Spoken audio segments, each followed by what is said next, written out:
প্রিয় শিক্ষার্থী বন্ধুরা, তোমরা কেমন আছো? অনলাইন ক্লাসে তোমাদের স্বাগতম। আমি তোমাদের মাঝে আসছি আজকে অনলাইন ক্লাসে অনুক্রম ও ধারা, নবম শ্রেণীর গণিত বইয়ের অনুক্রম ও ধারা এই অধ্যায়ের যে অনুশীলনীর অঙ্ক 6 নাম্বার আছে, এই 6 নাম্বার অঙ্কের সমাধান নিয়ে আমরা আজকে কথা বলবো। তো এখানে দেখো, এখানে দুটো ছক আছে, ছক 1 এবং ছক 2।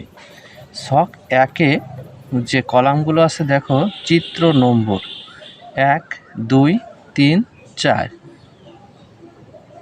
এরপর আছে চিত্র নম্বর 1-এ আছে চিত্র একটা কয়েন, অর্থাৎ এখানে কয়েন সংখ্যা কয়টা? একটা।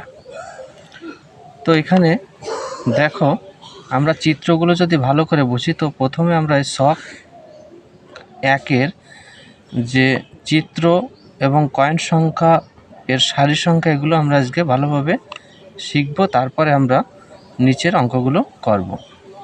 তো দেখো, তোমরা একটু মনোযোগী হও। যখন চিত্র 2-তে আসে তখন এখানে কিন্তু সারি দুটো, প্রথম সারিতে একটা, দ্বিতীয় সারিতে দুটো, তাহলে মোট কয়টি কয়েন সংখ্যা আছে? 3টি।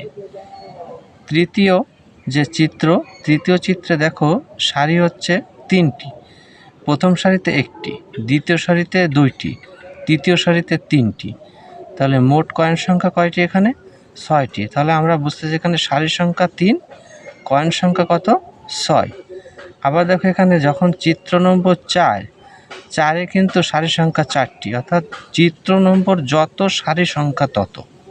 চিত্র নম্বর যদি 1 হয় তাহলে সারি হচ্ছে একটা, চিত্র নম্বর যদি 3 হয় সারি সংখ্যা হচ্ছে 3টি, চিত্র নম্বর যদি 4 হয় সারি সংখ্যা হচ্ছে 4টি। তো 4টে সারি দেখো, প্রথম সারিতে একটি, দ্বিতীয়তে 2টি, তৃতীয়তে 3টি, চতুর্থতে 4টি, অর্থাৎ মোট কয়েন সংখ্যা কয়টা হলো? 10টি। এরপর যদি আমরা পঞ্চম চিত্রের কথা বলি, তাহলে পঞ্চম চিত্রে সারি কয়টা হবে? 5টা হবে। তাহলে 5টা যদি আমরা সারি দিই, তাহলে প্রথম সারিতে একটি, দ্বিতীয় সারিতে 2টি, তৃতীয় সারিতে 3টি, চতুর্থ সারিতে 4টি, পঞ্চম সারিতে কয়টা হবে? 5টি। এবং সেভাবে কয়েন সংখ্যা গুনলেও কিন্তু আমরা এখানে মোট কয়েন সংখ্যা পেয়ে যাব। তো একটা জিনিস তোমরা আরও খেয়াল করতে পারো যে প্রথম যে সারিটা, প্রথম সারিতে কয়টা আছে? একটি। এবার দেখো, চিত্র নম্বর 2-তে যে সারি দুটো, তার প্রথম সারিতে কয়টা আছে? একটি। 3 নম্বর চিত্রের যে প্রথম সারি, সেখানে কয়টা আছে? একটি। চতুর্থ যে চিত্র, সেখানেও প্রথম সারিতে একটি আছে। এবার যদি আমরা দ্বিতীয় সারির কথা চিন্তা করি, যে প্রথম সারিতে সবার কিন্তু একটি করে আছে, তাহলে দ্বিতীয় সারিতে এখানে কয়টা আছে? 2টি। তাহলে পূর্বের সারি থেকে কিন্তু দ্বিতীয় সারিতে একটি বেশি, এখানেও কিন্তু দ্বিতীয় সারিতে একটি বেশি, এখানেও একটি বেশি। যদি তৃতীয় সারির কথা চিন্তা করি, তাহলে দ্বিতীয় সারি থেকে তৃতীয় সারিতে একটি বেশি। তাহলে ক্রমান্বয়ে এটা বোঝা যায় যে যে কোনো সারির কয়েন সংখ্যা তার পূর্ববর্তী সারি থেকে একটি বেশি, যে কোনো সারির কয়েন সংখ্যা তার পূর্ববর্তী সারি থেকে একটি বেশি। এখানে যদি আমি তৃতীয় সারির কথা চিন্তা করি, তাহলে তৃতীয় সারির কথা চিন্তা করলে চতুর্থ সারির যে কয়েন সংখ্যা তার পূর্ববর্তী তৃতীয় সারি থেকে একটি বেশি। আচ্ছা, ছক 1টা আমরা মোটামুটি বুঝলাম। তাহলে দেখো, এখানে ছক 2-তে আমরা একটা বিষয় নিয়ে কথা বলতে পারি, সেটা হচ্ছে সারির সংখ্যাগুলো এই কলামে আছে। এখানে আছে n, তাই না? n আছে পদ সংখ্যা, অর্থাৎ 1 নম্বর, 2 নম্বর, 3 নম্বর, 4 নম্বর পদ। তো প্রথম 1 নম্বর যে কলামটা আছে, সেখানে দেখো সারির সংখ্যা 1, 1, অর্থাৎ এখানে 1 আছে, এখানেও 1 আছে। 2 নম্বর যে পদ, সেই পদে দেখো এখানে 1 আর 1, এই 1 আর 1 যদি যোগ করি তাহলে কত হয়? 2। আর এই পাশে 1, এই পাশে 1। তো আমি চিত্রটা ভালোভাবে দেখো, আমরা যদি লক্ষ্য করি, এই যে 2 পাশ দেখছো, 2 পাশ অর্থাৎ প্রথমে এবং শেষে, সারির প্রথমে শেষে, সারির প্রথমে শেষে, সারির প্রথমে শেষে সবগুলো কি? 1। তাহলে আমরা এটুকু বুঝতে পারি যে সারির প্রথমে যে সংখ্যাটা হবে সেটা 1 এবং শেষে যে সংখ্যাটা হবে সেটাও 1। এটা এক প্রকার বাধ্যতামূলক। এখন প্রথম যে সারির সংখ্যাগুলো আছে 1, এখানেও আছে 1, তাহলে 1 আর 1 যোগ করলে 2। এখানে সংখ্যা দুটো, 1 এবং 1, তাহলে এই দুটোর যোগফল কত হবে? 2। আবার এখানে দেখো 1 আর 1 যোগ করলে 2 এবং 2 পাশে 1। এখানে সংখ্যা কিন্তু 3টি, এখানে সংখ্যা কয়টি? 4টি, এখানে সংখ্যা 5টি। এবার সংখ্যা হবে কয়টি? 6টি পরবর্তী সারিতে। তো দেখো আমরা একটা বিষয় দেখো, এখানে 1 আর 1 যোগ করলে 2 পাশে 1। এবার এখানে চলে আসি, 2 আর 1 যোগ করলে কত হচ্ছে? 3। 2 আর 1 যোগ করলে কত হচ্ছে? 3, আর 2 পাশে 1।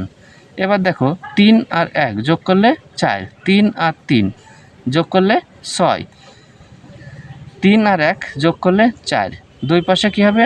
1। এইভাবে যদি পরবর্তী আমরা পঞ্চম নাম্বারটা দিই, তাহলে 4 আর 1 যোগ করলে কত হবে? 5, 6 আর 4, 4 আর 6 বা 6 আর 4 যোগ করলে কত হবে? 10, 6 আর 4 যোগ করলে 10। এবার এই 6 এই 4 যোগ করলে 10, এই 4 এই 1 যোগ করলে কত? 5, 2 পাশে কত হবে? 1। এভাবে কিন্তু আমরা পঞ্চম যে সারিতে সংখ্যাগুলো সেটা নিরূপণ করতে পারি। তো দেখো এই সারিতে যে সংখ্যাগুলো কিভাবে আসলো, যে পাশাপাশি দুটো যোগফল তৃতীয় পরবর্তী সারের একটি সংখ্যা, পাশাপাশি দুটো যোগফল পরবর্তী সারের একটি সংখ্যা, আর উভয় পাশে প্রথম এবং শেষে 1, প্রথম এবং শেষে 1। ঠিক একইভাবে এখানেও পাশাপাশি দুটো যোগফল পরবর্তী সারির সংখ্যা, পাশাপাশি দুটো যোগফল আরেকটি সংখ্যা, পাশাপাশি দুটো যোগফল আরেকটি সংখ্যা, উভয় পাশে 1। এবার দেখো এই সারিগুলোর যে সংখ্যাগুলো এই তৃতীয় কলামে যোগ করা হয়েছে। 1 যোগ 1, এখানে 1 যোগ 1 সমান কত হলো? 2। এখানে 1 যোগ 2 যোগ 1 সমান হচ্ছে 4। এখানে এই সংখ্যাগুলো যোগ করলে হলো 8, এই সংখ্যাগুলো যোগ করলে হলো 16। তাহলে আমরা ছক দুটো মোটামুটি বুঝলাম। এখন আমরা যে অঙ্ক আছে 6-এর ক নাম্বারে সেটা করার চেষ্টা করি। এখানে দেখো ছক 1-এর অনুক্রমটি নিবিড়ভাবে পর্যবেক্ষণ করো।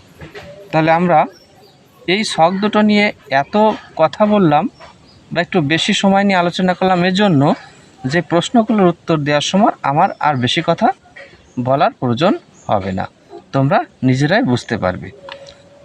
তাহলে ছক দুটো আমরা ভালো করে বুঝলাম। এখন প্রশ্ন ক নাম্বারে আছে ছক 1-এর অনুক্রমটি নিবিড়ভাবে পর্যবেক্ষণ করো, অতঃপর দশম চিত্রটি গঠন করে কয়েন সংখ্যা নির্ণয় করো। এখানে কিন্তু 4 নম্বর চিত্র পর্যন্ত আমরা গঠন করা আছে ছকে। 4 নম্বর চিত্রে কিন্তু 4টি সারি।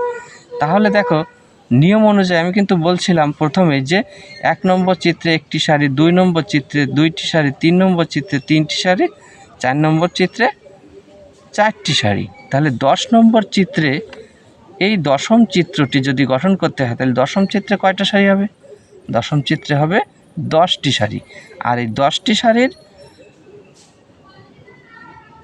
সারির ক্ষেত্রে আমরা প্রথম সারিতে 1, দ্বিতীয় সারিতে 2 দুটো কয়েন থাকবে, প্রথম সারিতে 1টি কয়েন, দ্বিতীয় সারিতে 2টো কয়েন, তৃতীয় সারিতে 3টে, চতুর্থতে 4টে, পঞ্চমে 5টা, ষষ্ঠই 6টা, এভাবে কিন্তু পর্যায়ক্রমে বৃদ্ধি পাবে।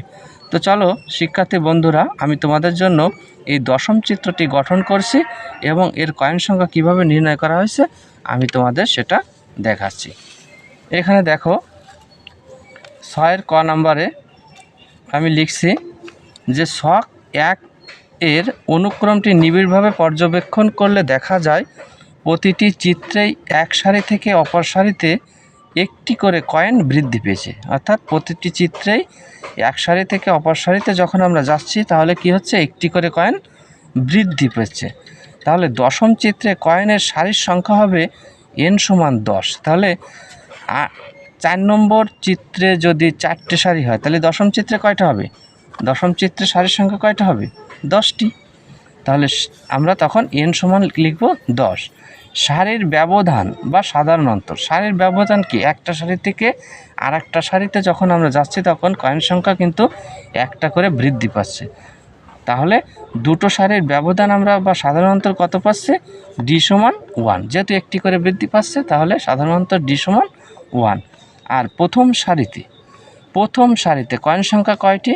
প্রথম সারিতে আমরা এ দ্বারা প্রকাশ করছি এবং তখন কয়েন সংখ্যা কয়টা হবে? একটি। তাহলে চলো আমরা সেই চিত্রটা দেখে আসি। দশম চিত্রটি আমরা গঠন করেছি, সেই চিত্রটি দেখো। তাহলে প্রথম সারিতে একটি, দ্বিতীয় সারিতে 2টি। তাহলে সারির সংখ্যা কয়টা হচ্ছে? 1টা, 2টো, 3টে, 4টে, 5টা, 6টা, 7টা, 8টা, 9টা, 10টা। তাহলে এভাবে কিন্তু আমরা দশম চিত্রটি গঠন করলাম এবং প্রতিটি সারি তার পরবর্তী সারিতে একটি করে কয়েন বৃদ্ধি পেয়েছে। প্রথম সারিতে একটি, এটা হচ্ছে প্রথম সারি, এটা হচ্ছে প্রথম সারি, এটা দ্বিতীয় সারি, এটা তৃতীয়, এটা চতুর্থ। দেখো পর্যায়ক্রমে এক সারি থেকে পরবর্তী সারিতে একটা বেশি, এটা 2টো আছে, 3টে, 4টে, 5টা, 6টা, 7টা, 8টা, 9টা, 10টা এবং সর্বশেষ যে সারিটা 10 নম্বর সারি, সেখানে কয়টি আছে কয়েন? 10টি। তাহলে আমরা এই 10টি যে দশম চিত্রটি আমরা গঠন করলাম এবং 10টি সারির সন্নিবেশে যে দশম চিত্রটি গঠন করলাম, সেখানে মোট কয়েন সংখ্যা নির্ণয় করতে গেলে আমরা, যেহেতু এটা একটা কোন ধরনের অনুক্রম? সমান্তর অনুক্রমের আওতাভুক্ত, তাই আমরা এখানে দশম চিত্রে মোট কয়েন সংখ্যা বের করার ক্ষেত্রে আমরা সমষ্টির সূত্রটা আমরা ব্যবহার করব। তো সেখানে Sn সমান n/2 × 2a plus n-1 × d, এটা তোমাদের সবারই জানা আছে। তাহলে এখানে n এর মান হচ্ছে 10, এর মান হচ্ছে 1, ডির মান হচ্ছে 1। তো এখানে দেখো ক্যালকুলেশন করলে আমরা সর্বশেষ কত পেয়েছি? 55। তাহলে কি আমাদের কয়েন সংখ্যা কয়টা হবে? মোট 55টি। আমরা কিন্তু এখানে গণনা করেও কিন্তু একটা করে যদি গণনা করি তাহলেও কিন্তু আমরা 55টি পাবো। তো চলো শিক্ষার্থী বন্ধুরা, আমরা মনে হয় ক নাম্বারের অঙ্কটা খুব ভালোভাবে বুঝতে পারছি। এবার আমরা পরবর্তী যে অঙ্কটা খ নাম্বার, এই খ নাম্বার অঙ্কে কি বলছে সেটা নিয়ে একটু কথা বলি। খ নাম্বারের সমাধান করতে গিয়ে আমরা দেখছি যে প্রদত্ত, এখানে লেখা আছে প্রদত্ত তথ্যের আলোকে n-তম চিত্রের কয়েন সংখ্যা নির্ণয় করো। n-তম চিত্রে আমরা এর আগে কিন্তু দশম চিত্রের কয়েন সংখ্যা নির্ণয় করলাম, কিন্তু এখানে কি বলছে? n-তম। তাহলে n-তম চিত্রের কয়েন সংখ্যা কত সেটা নির্ণয় করতে হবে। তো চলো তোমাদের জন্য অঙ্কটা আমি করে রাখছি, তোমাদের দেখাচ্ছি। তাহলে n-তম চিত্রের কয়েন সংখ্যা নির্ণয়ের ক্ষেত্রে আমরা এই সমাধানটা করতে পারি। দেখো এখানে n-তম চিত্রে কয়েনের সারি সংখ্যা নিশ্চয়ই n হবে। যদি দশম চিত্রের সারি সংখ্যা কত ছিল? 10। তাহলে n-তম চিত্রের কয়েনের সারি সংখ্যা হবে n সংখ্যক, nটি। তাহলে এখানে সাধারণ অন্তর d সমান 1, প্রথম সারিতে কয়েনের সংখ্যা a সমানও 1। তাহলে n-তম চিত্রে কয়েনের সংখ্যা আমরা নির্ণয় করতে গেলে আমরা সমষ্টির সূত্রটা লিখতে পারি Sn সমান n/2 × 2a plus n-1 × d। তো এখানে দেখো আমরা n-এর, যেহেতু n-তম চিত্রের কথা বলছে তাহলে n-এর মান nই থাকবে, এর মান 1, ডির মান 1। আমরা ক্যালকুলেশন করলে এই 2 থেকে 1 চলে গেলে 1 থাকলো, তাহলে n+1 অর্থাৎ n/2 × n+1t। তাহলে আমরা কিন্তু পেয়ে গেলাম সেই n-তম চিত্রে কয়েনের সংখ্যা। এটা কিন্তু খুব সহজ একটা অঙ্ক। এবার আমরা গ নাম্বার প্রশ্নের সমাধান করব। গ নাম্বার প্রশ্নে বলছে যে n সমান 5 হলে, n সমান কত হবে? 5 হলে ছক 2 এর, এখন আমরা ছক 2 নিয়ে কথা বলবো। ছক 2 এর দ্বিতীয় কলামের সংখ্যাগুলো নির্ণয় করো। দ্বিতীয় কলাম, তাহলে এটা হচ্ছে প্রথম কলাম, এটা কত? দ্বিতীয় কলাম, এটা তৃতীয় কলাম। তাহলে কত নাম্বার? ছক 2 এর দ্বিতীয় কলামের সংখ্যাগুলো নির্ণয় করো n সমান 5 হলে। তাহলে দেখো আমি কিন্তু ইতিমধ্যে তোমাদের বোঝানোর জন্য যখন ছক 2 বোঝাচ্ছিলাম তখন 4 নম্বর অর্থাৎ n সমান যখন 4 ছিল তখন এটা ছিল, n সমান যখন 5 হবে তখন এটা হবে। আমরা কিন্তু অলরেডি এখানে আমি তোমাদের একটু বুঝাই দিছিলাম, তো তারপরেও আমি তোমাদের এটা করে দেখাবো। তো এখানে দেখো যে n সমান 5 হলে অর্থাৎ এই কলামের যে সংখ্যাগুলো সেটা আমাদের নির্ণয় করে দেখাতে বলছে, এবং তার সাথে আরও কি দেখাতে বলছে যে এবং দেখাও যে n-তম সারির সংখ্যাগুলোর সমষ্টি 2n কে সূত্রকে সমর্থন করে। তাহলে n-তম সারির সংখ্যাগুলো, তাহলে এখানে তো 5তম, তাহলে এভাবে যদি n-তম সারির যে সংখ্যাগুলো হবে n-তম সারির যে সংখ্যাগুলো হবে সেই সংখ্যাগুলোর সমষ্টি 2n কে সমর্থন করে। তাহলে দেখো এখানে আছে n সমান 1, সেই সংখ্যাগুলোর সমষ্টি 2, n সমান যখন 2 সেই সারির সংখ্যাগুলোর সমষ্টি 4, এভাবে তার পরবর্তীটা 8, তার পরবর্তীটা হচ্ছে 16 অর্থাৎ 16, এরপরে যখন n সমান 5 হবে অর্থাৎ তখন কত হবে, এভাবে কত পর্যন্ত n-তম সারির কথা নির্ণয় করতে বলছে। তো চলো শিক্ষার্থী বন্ধুরা আমরা গ নম্বর প্রশ্নের সমাধানে চলে যাই। তাহলে প্রথমে আমরা নির্ণয় করব n সমান 5 হলে ছক 2 এর দ্বিতীয় কলামের সংখ্যাগুলো নির্ণয় করো। তাহলে প্রথম এই প্রশ্নের উত্তরটা আমরা দিব। তাহলে চলো শিক্ষার্থী বন্ধুরা দেখো যে তোমাদের জন্য আমি অঙ্কটা করে রেখেছি যে 6-এর গতে আছে ছক 2 পর্যবেক্ষণ করে পাই প্রতিটি সারিতে প্রথম ও শেষ সংখ্যা হলো 1। প্রথম এবং শেষ সংখ্যা কত? 1। প্রথম সংখ্যা এবং শেষ সংখ্যা 1, প্রথম সংখ্যা শেষ সংখ্যা 1। এরপরে বলছে মধ্যবর্তী সংখ্যাগুলো হলো পূর্বের সারির পাশাপাশি দুইটি সংখ্যার যোগফলের সমান। তাহলে মধ্যবর্তী যে সংখ্যাগুলো আছে সেগুলো কি হবে? পূর্বের সারির পাশাপাশি দুইটি সংখ্যার যোগফলের সমান।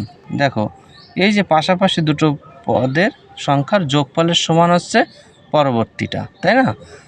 পূর্বের সারি, তাহলে 3 আর 3 যোগ করলে 6 হচ্ছে, 3 আর 1 যোগ করলে 4 হচ্ছে। এভাবে কিন্তু বলছি যে পূর্বের সারির পাশাপাশি দুইটি সংখ্যার যোগফলের সমান হবে।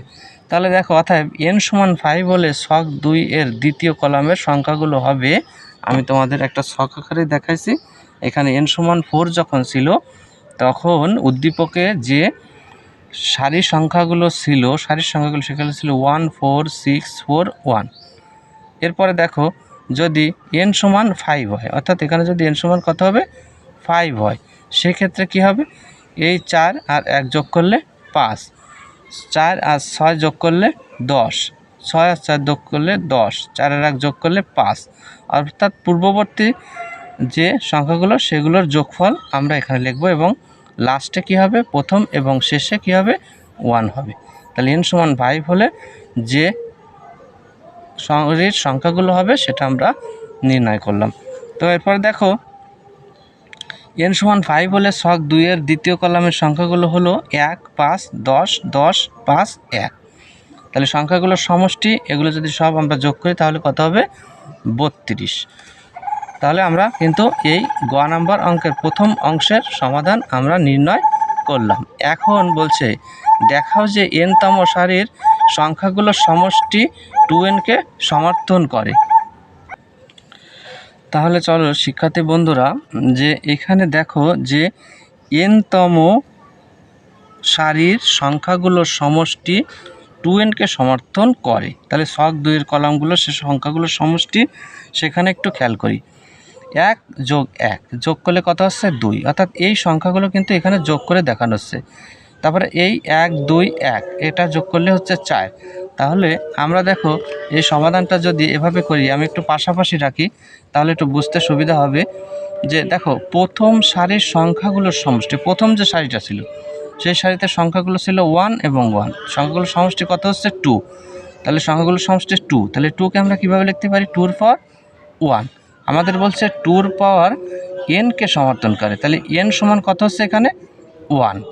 এরপরে দেখো এই 2 বেজ, 2 আছে বেজ আর nটা হচ্ছে পাওয়ার, 2 কিন্তু সবসময় একই থাকছে। এবার দেখো দ্বিতীয় সারির সংখ্যাগুলোর সমষ্টি, দ্বিতীয় যে সারিটা সেখানে সংখ্যাগুলোর সমষ্টি কত হচ্ছে? 4। 1 যোগ 2 যোগ 1 সমান কত হচ্ছে? 4। তাহলে এই 4কে আমরা লিখতে পারি 2 এর পাওয়ার 2, 2 এর পাওয়ার 2। তাহলে এখানে n এর মান কত হচ্ছে? 2। আবার দেখো তৃতীয় সারির সংখ্যাগুলোর সমষ্টি হচ্ছে 8, তৃতীয় সারির যে সংখ্যাগুলোর সমষ্টি 8, এটাকে আমরা লিখতে পারি 2 এর পাওয়ার 3। দেখো তাহলে এখানে n এর মান কত হচ্ছে 3। এভাবে দেখো চতুর্থ সারিতে আমরা লিখতে পারি 2 এর পাওয়ার 4, অর্থাৎ 16কে লিখতে পারি 2 এর পাওয়ার 4। এরপরে দেখো পঞ্চম সারিতে যদি আমরা যাই তাহলে আমরা লিখতে পারি যে সমষ্টি কিন্তু 32, তাই না? পঞ্চম সারির যে সংখ্যাগুলোর সমষ্টি হচ্ছে 32, একে আমরা লিখতে পারি 2 এর পাওয়ার 5। তাহলে দেখো ক্রমান্বয়ে n এর মান পর্যায়ক্রমে বৃদ্ধি পাচ্ছে 1 2 3 4 5, অর্থাৎ সারি যত বাড়ছে পঞ্চম সারিতে n এর মান 5, তাহলে চতুর্থ সারিতে n এর মান 4, তৃতীয় সারিতে যখন সারি 3 তখন n এর মান 3, যখন সারি দ্বিতীয় তখন n এর মান 2, প্রথম সারি যখন তখন n এর মান 1। তাহলে পঞ্চম সারিতে হচ্ছে n এর মান 5। তাহলে n তম সারিতে কত হবে? n হবে নিশ্চয়ই, তাই না? তাহলে পঞ্চম সারিতে n এর মান 5, n তম সারিতে n এর মান কত হবে? n হবে। তাহলে যততম সারি n এর মান তত, যততম সারি n এর মান তত। যদি পঞ্চমতম সারি হয় n এর মান 5, চতুর্থতম সারি হলে n এর মান 4, ঠিক একইভাবে n তম সারির ক্ষেত্রে সমান 2 এর পাওয়ার n, এটা আমরা দেখাতে পারি। তাহলে আমরা লিখতে পারি যে এভাবে আমরা ধারাবাহিকতা লিখলাম। এখানে যদি ষষ্ঠ সারির সংখ্যাগুলোর সমষ্টি দিতাম তাহলে কত হতো? 2 এর পাওয়ার 6 হতো। 2 এর পাওয়ার কত হতো? 6। তাহলে এখানে যদি আমরা লিখতাম যে ষষ্ঠ সারির সংখ্যাগুলো, তাহলে আমাদের হতো 2 এর পাওয়ার 6। ঠিক একইভাবে n তম সারির সংখ্যা আমাদের নির্ণয় করতে বলছে, n তম সারির সংখ্যাগুলোর সমষ্টি 2 এর পাওয়ার n। তাহলে কি আমরা বলতে পারি এটা 2n কে সমর্থন করে? তাহলে n তম সারির সংখ্যাগুলোর সমষ্টি 2n কে সমর্থন করে। তাহলে আমাদের এই প্রশ্নের উত্তরটাও কিন্তু হয়ে গেল। এরপরে আমরা আসি পরবর্তী ঘ নাম্বার প্রশ্নের উত্তরে। এই প্রশ্নের উত্তরটা সমাধান করতে গেলে আমাদের আগে অঙ্কটা ভালো করে বুঝতে হবে। এখানে দেখো প্রতিটি সারির সমষ্টিগুলো নিয়ে একটি ধারা তৈরি করো। তাহলে এখানে দেখো প্রতিটি সারির সমষ্টি কত? 2 4 8 16। এগুলো নিয়ে আমাদের কি করতে হবে? প্রথমে একটা ধারা তৈরি করতে হবে এবং ধারাটির প্রথম n সংখ্যক পদের সমষ্টি 2046 হলে n এর মান নির্ণয় করো। তাহলে আমরা যখন ধারাটা নির্ণয় করার পরে আগে চিন্তা করব ধারাটা কোন ধরনের ধারা, এটা সমান্তর ধারা নাকি গুণোত্তর ধারা। যদি সমান্তর ধারা হয় তাহলে সমষ্টি নির্ণয়ের ক্ষেত্রে সূত্র আলাদা, যদি গুণোত্তর ধারা হয় তাহলে সূত্রটা আলাদা। সেই ক্ষেত্রে n এর মান আমাদের নির্ণয় করতে হবে। তো চলো শিক্ষার্থী বন্ধুরা, আমরা এই অঙ্কটার সমাধানে চলে যাই। তাহলে প্রথমে দেখো আমি ধারাটি গঠন করেছি সংখ্যাগুলোর সমষ্টি নিয়ে, যে প্রতিটি সারির সমষ্টিগুলো নিয়ে ধারাটি হলো 2 + 4 + 8 + 16, অর্থাৎ এই যে 2 + 4 + 8 + 16। তাহলে দেখো এখানে আমরা যদি পাশাপাশি দুটো পদের বিয়োগফল করি, 4 থেকে 2 বাদ দিলে থাকে 2, কিন্তু 8 থেকে যদি 4 বাদ দিই তাহলে কত থাকে? 4 থাকে। তাহলে একবার এখানে বাদ দিলে থাকতেছে 2, এখানে বাদ দিলে থাকতেছে 4। যেহেতু অন্তর পাশাপাশি পদগুলোর ক্ষেত্রে সবসময় সমান হচ্ছে না, তাহলে আমার বুঝতে হবে এটা সমান্তর ধারা নয়। তাহলে আমরা তাহলে কি অঙ্ক করাটা বাদ দিয়ে দেবো? নিশ্চয়ই না, বাদ দিয়ে দেওয়া যাবে না। তাহলে আমরা এবারে কি দেখব, যেটা গুণোত্তর ধারা কিনা, তাই না? গুণোত্তর ধারা হতে গেলে পাশাপাশি দুটো পদের কি অনুপাত বের করতে হবে। তাহলে 4/2, তাহলে কত হচ্ছে? ভাগফল 2। আবার 8/4, ভাগফল কত হচ্ছে? 2। তাহলে আমাদের এটা বুঝতে হবে গুণোত্তর ধারা। তাহলে গুণোত্তর ধারার ক্ষেত্রে আমরা লিখব সাধারণ অনুপাত r = 4/2 = 2।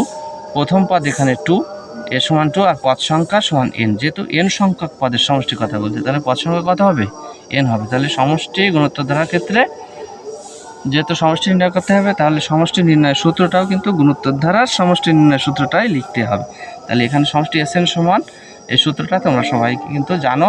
SN এর পরিবর্তে এটা লিখলাম এবং ধারাবাহিকতা দেখো আস্তে আস্তে এগোতে থাকলে আমরা কিন্তু এই পর্যায়ে চলে আসছি।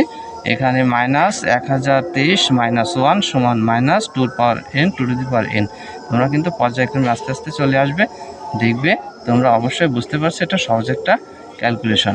তো দেখো এই পর্যন্ত শেষ হলো এবং আমি দেখো পরবর্তী পৃষ্ঠায় আমি তোমাদের জন্য বাকি আরেকটু অংশ করে রাখছি। সেটা হচ্ছে এখানে দেখো বাকি একটু অংশ আছে, যে এখানে দেখো মাইনাস কত আছে? -1023 আর -1, তাহলে মাইনাস আর মাইনাস, তাই না?